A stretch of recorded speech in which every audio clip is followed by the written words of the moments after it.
हमारी संस्कृति, हमारी पहचान। यज्ञ, योग, आयुर्वेद सदा रहे हमारे साथ। भारत के प्राचीन ग्रंथों एवं आधुनिक विज्ञान का दिव्य संगम, यज्ञ महिमा।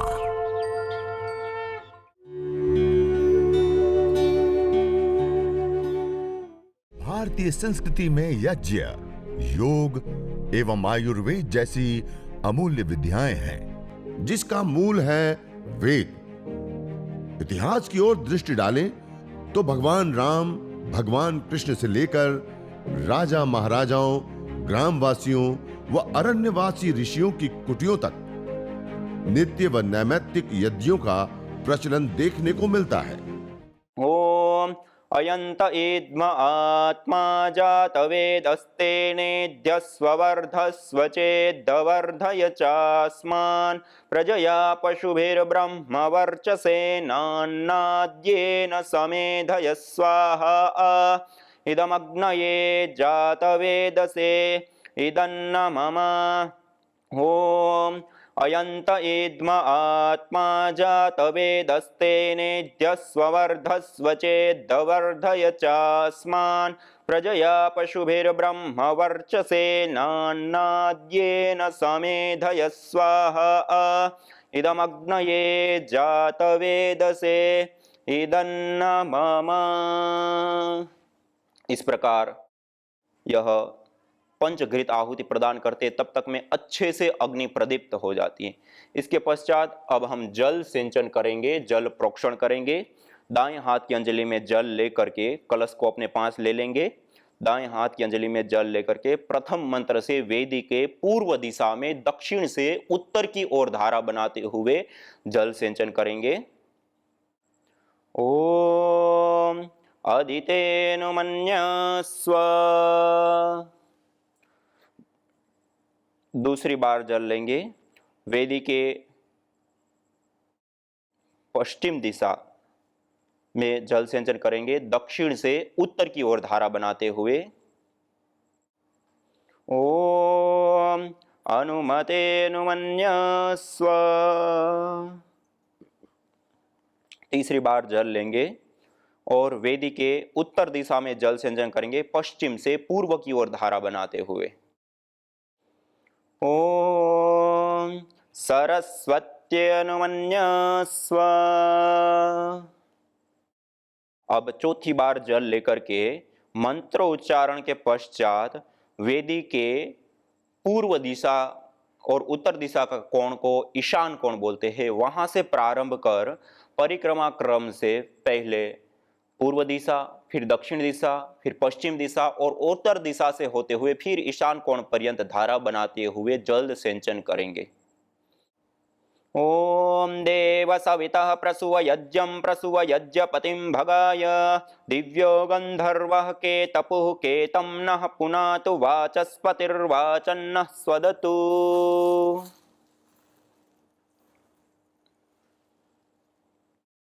फिर कलश को भी ईशान कोण में छोड़ देंगे। ये चार विशेष रूप से जल सिंचन के बाद चार मंत्रों से अब चार आघारावाज्य भाग आहुति, चार घी की आहुति देंगे।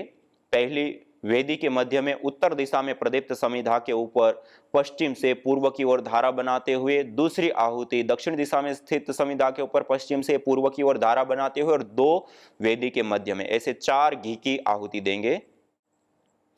ओम अग्नये स्वाहा इदमग्नये इदन्न मम।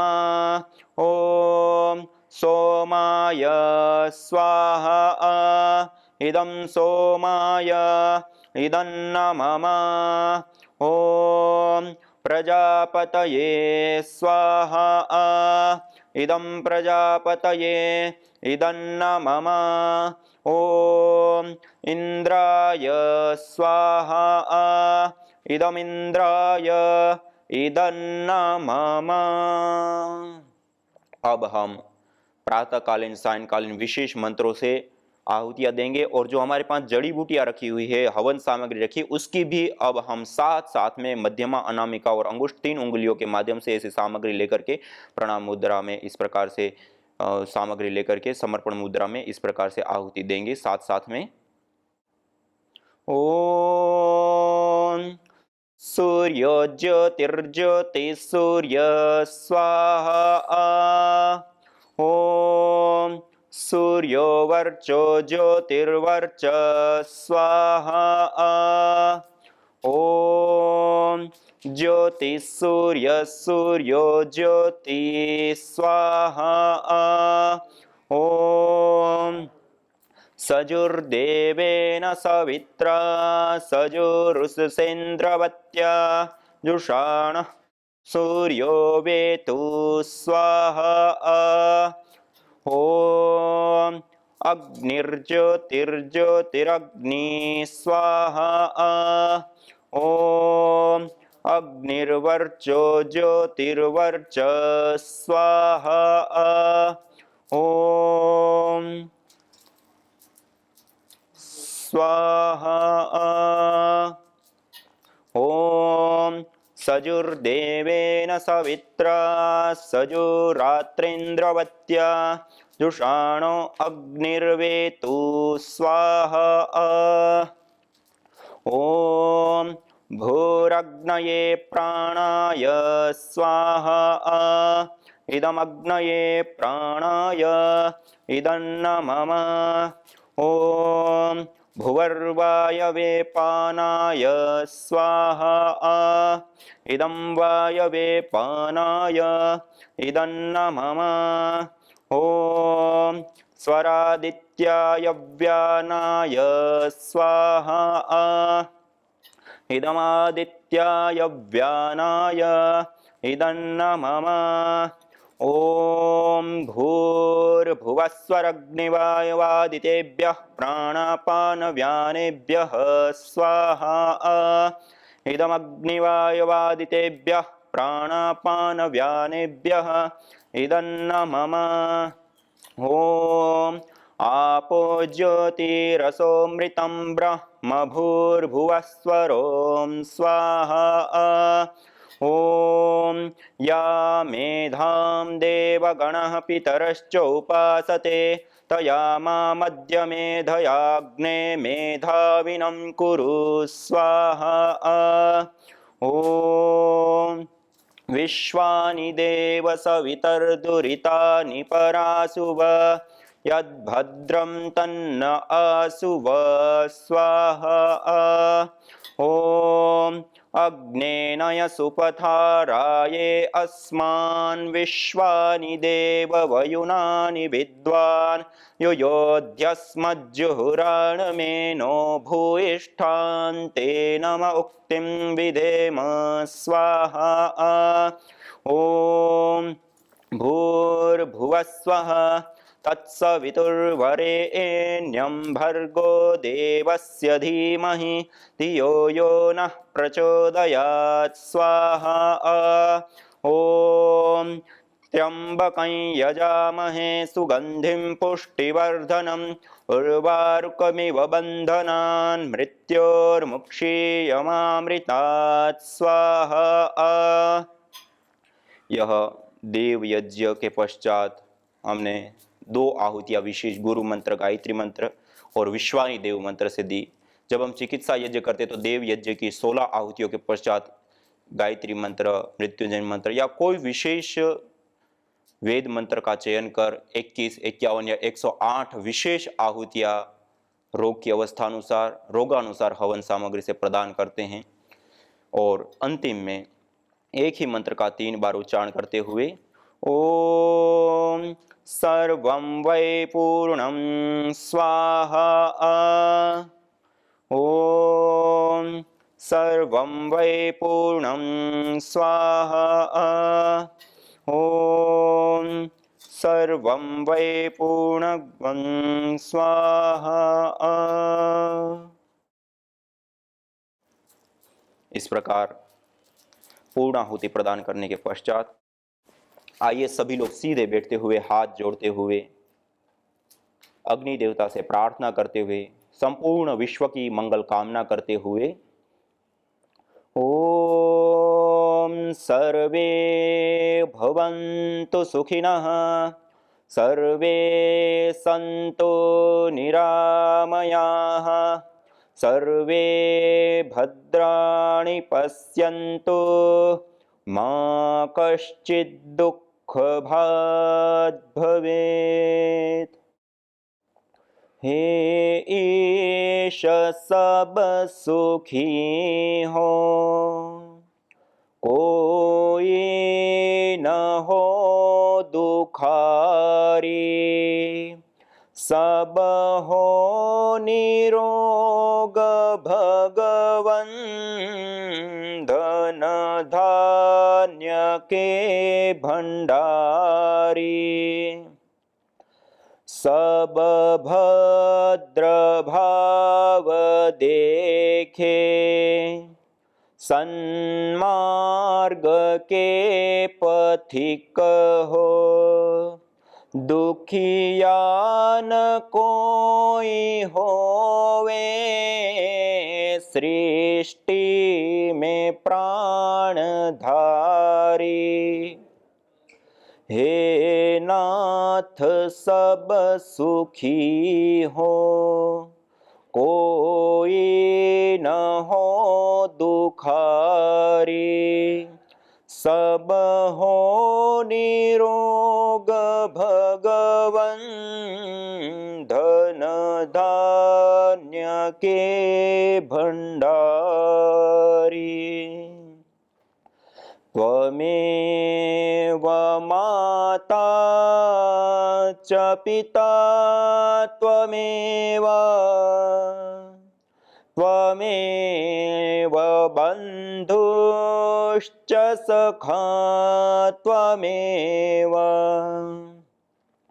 त्वमेव विद्या द्रविणं त्वमेव, त्वमेव सर्वं मम देव देव, त्वमेव सर्वं मम देव देव।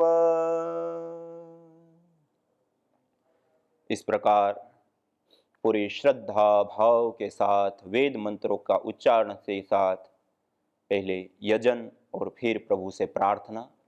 इस प्रकार हम प्रतिदिन अपने घर में यह अनुष्ठान, यह यजन करके हम रेडिएशन से मुक्ति पा सकते हैं, हम वायु प्रदूषण से मुक्ति पा सकते हैं, जीवनीय शक्ति, जीवनीय एनर्जी, ऊर्जा से हम अपने घर को आप्लावित कर सकते हैं और देवीय शक्तियों का पूजन, ईश्वरीय शक्ति की आराधना से लेकर के पिंड और ब्रह्मांड में स्वास्थ्य और संतुलन करने का यह सबसे बड़ी विधा और विद्या है। इस प्रकार 15 मिनट का यह यज्ञ कर हम इन सारे लाभों को उठा सकते हैं। वेदों में कहा सूची जीवो अग्नि सहस्रारंभ, यह पवित्र ज्वाला वाली यज्ञाग्नि हमें हजारों हजारों लाभ प्रदान करती हैं। न होता प्रदूषण और रोगों का वार, करते यदि यज्ञ योग पेड़ पौधों का विस्तार, यज्ञ योग पेड़ पौधों का विस्तार। यज्ञ शिष्टा सिनः संतो मुच्यन्ते सर्वकिल्बिषैः, भुञ्जते ते त्वघं पापा ये पचन्त्यात्मकारणात्। अर्थात जो यज्ञ शेष बचे हुए अन्न का पान करते हैं, प्रसाद को प्राप्त करते हैं, प्रसाद को ग्रहण करते हैं, वह मुच्यन्ते सर्वकिल्बिषैः, सभी प्रकार के पापों से, दोषों से मुक्त हो जाते हैं। भुञ्जते तु त्वघं पापा ये पचन्ति आत्मकारणात्, जो केवल अपने पेट की आपूर्ति के लिए अन्न को पकाते हैं, वह अन्न नहीं अपितु पापी लोग पाप का भोग कर रहे हैं। सामग्री के लिए मेरे सामने प्लेट में आप देख सकते हैं अलग अलग कई सारी जड़ी बूटियों का सम्मिश्रण करके हमने तैयार की हुई विशेष हवन सामग्री है। इसके अंदर सामान्य रूप से 4 गुण युक्त द्रव्य होने चाहिए। एक मिष्ट अर्थात मीठे गुण युक्त, दूसरा पुष्टिकारक, सुगंधित, रोग निवारक। ये 4 प्रकार के द्रव्य इसमें मुख्यतया प्रयोग किए जाते हैं। जैसे बादाम है, ये मखाने हैं या अश्वगंधा है, ये सारी चीजें पुष्टिकारक होती हैं। फिर इसमें चंदन है, जावित्री है, जायफल है, इलायची है, लौंग है आदि कुछ चीजें इसमें सुगंधित भी होती है। इसी प्रकार मिश्री आदि मिष्ट पदार्थ इसमें हम 10% प्रयोग करते हैं और उसके साथ साथ रोग निवारक गिलोय आदि जो द्रव्य है उसका हम सम्मिश्रण करके इसको हम तैयार करते हैं। तो यह विशेष रूप से 4 प्रकार के द्रव्यों से युक्त होते हैं और ये आपको सभी पतंजलि स्टोर्स के ऊपर भी ये 2 हवन सामग्री के रूप में सभी जगह पर उपलब्ध है। पतंजलि आस्था हवन सामग्री और पतंजलि दिव्य हवन सामग्री, इन दोनों के अंदर विशेष रूप से इन सारे द्रव्यों का हम प्रयोग करते हैं और कई सारी जड़ी बूटियों का प्रयोग करके ये निर्माण की हुई 2 सामग्रियां हैं। यदि ये हवन सामग्री हमारे पास नहीं है, हम अपने घर पे ही बनाना चाहते हैं तो हम कैसे बनाएं? तो हमारे शास्त्रों में विशेष करके यह गुग्गुल है आपके सामने प्लेट में, ये एक पेड़ विशेष का निर्यास गोंद होता है। शास्त्रों में क्या, घृत गुलगुलो होमे च सर्वोत्पातादि मर्दना, घृत और एक गुग्गुल का हवन करने से सभी प्रकार के उत्पाद शांत हो जाते हैं। और अथर्ववेद में कहा, न तम यक्ष्मा अरुंधते नैनम सफतो अश्नुते यम भेषजस्य गुलगुलो सुरवीर गंधो अश्नुते, अर्थात जिस व्यक्ति को इस गुग्गुल विशेष की सुगंधि प्राप्त होती है, धुनी प्राप्त होती है, उसको कैसे किसी प्रकार का ताप, संताप, रोग, दुख, कष्ट, बाधा, पीड़ा आदि उनको प्राप्त हो सकते हैं। तो ऐसी ताकत इस गुग्गुल के अंदर होती है। और आयुर्वेद ग्रंथों में भी इस गुग्गुल को त्रिदोष शामक कहा है। इसके वात, पीत और कफ तीनों दोषों को संतुलित करने वाला होता है। और गुणों के दृष्टि से भी यदि देखें तो यह गुग्गुल पुष्टिकारक भी होता है, सुगंधित भी होता है और रोग निवारक भी होता है। ये जो हवन सामग्री के लिए हमें जिन गुणों से युक्त द्रव्य चाहिए वो गुण ऑलरेडी अकेले के अंदर संपूर्ण होते हैं। तो इसका हम हवन भी कर सकते हैं और हवन के बाद इसकी धुनी के रूप में भी हम विशेष रूप से प्रयोग कर सकते हैं। तो एक गुग्गुल का भी हम विशेष रूप से सामग्री के रूप में प्रयोग ले सकते हैं। दूसरा, यह मेरे सामने रखा हुआ है अक्षत चावल। सामान्य रूप से हम चावल बोलते हैं, लेकिन हवन का जहां पे भी वर्णन आएगा तो आपको अक्षत शब्द मिलेगा। अक्षत मानी जिसमें क्षत नहीं हुआ है, जो टूटा नहीं है, जो खंडित नहीं हुआ है, जो पूरा है, ऐसा ये आप देख सकते हैं। ये अक्षत चावल है, ब्राउन राइस जिसको बोलते हैं, और टूटे हुए ना हो। यह चावल को भी आयुर्वेद ग्रंथों में त्रिदोष सामक कहे गए। केवल चावल से भी हम हवन कर सकते हैं और जिस सामग्री का हम प्रयोग करते हैं थोड़ी सी मात्रा में उस सामग्री के अंदर भी हम इन चावलों को विशेष रूप से मिला सकते हैं और उससे हवन कर सकते हैं। इसी प्रकार से थोड़ी सी मात्रा में जो गुग्गुल है, उस गुग्गुल को भी हम जिस सामग्री को बना रहे हैं उसके अंदर थोड़ी सी मात्रा में हम मिला सकते हैं। और तीसरा, ये मेरे पास अगला पदार्थ रखा हुआ है काले तिल। ये आप देख रहे हैं, काले तिल कई सारे प्रकार के पोषक द्रव्यों से युक्त होते हैं और इसके अंदर विशेष तेल पाया जाता है। और आयुर्वेद ग्रंथों में भी तिल के तेल का प्रयोग अनेक प्रकार के रोगों को शांत करने के लिए, सामान्य रूप से तेल नाम ही तिल से पड़ा हुआ है। आयुर्वेद ग्रंथों में कहीं पे भी तेल का उल्लेख है तो सीधा तिल का तेल लिया जाएगा। और ये तिल के अंदर जो ताकत होती है, शक्ति होती है, वो बहुत ही ज्यादा होती है और इसका सेवन करने से भी विशेष लाभ होता है। और इसी प्रकार ये संपूर्ण एक आहुति है। हमारे पास कोई भी द्रव्य अन्य ना हो तो हम केवल तिल से हवन कर सकते हैं, घी नहीं है तब भी, और घी के साथ तो करे तो और उत्तम है ही। तो ये विशेष काले तिल भी, और उसको भी हम थोड़ी सी मात्रा में जो हम सामग्री भी तैयार करते हैं तो उसमें भी हम थोड़ी सी मात्रा में ऐसे मिला सकते हैं। तो ये कुछ मुख्य द्रव्य काले तिल, चावल, गुग्गुल और उससे अतिरिक्त यह गाय का घी।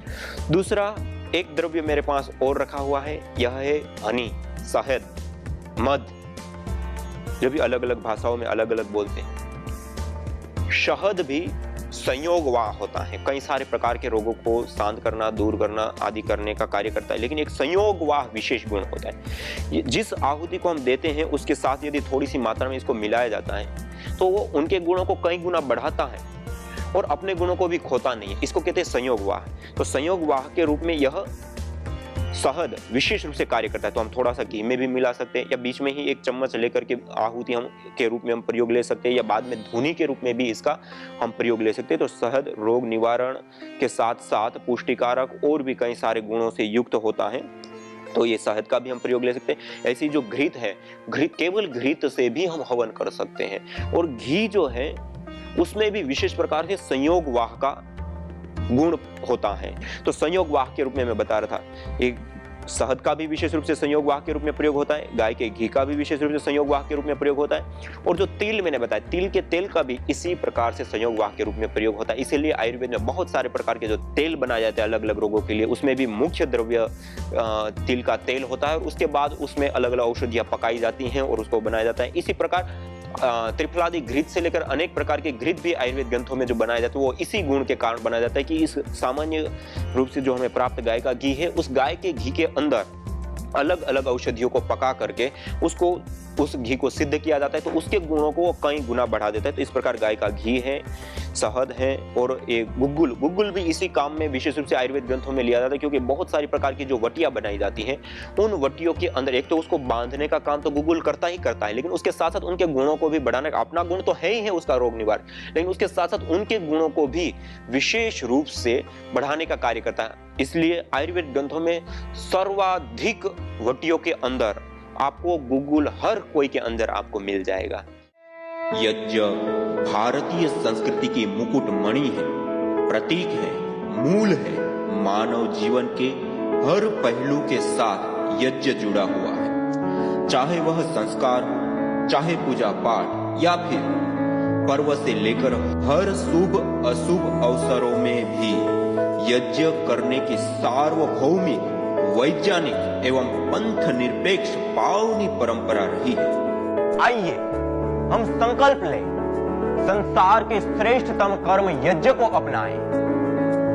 पिंड और ब्रह्मांड में संतुलन कायम करने वाले यज्ञ को अपने जीवन का अभिन्न अंग बनाएं एवं प्रकृति मां के प्रति अपने ऋणों को अदा करें। विश्व स्वास्थ्य का एक नारा, यज्ञ से होगा जग उजियारा।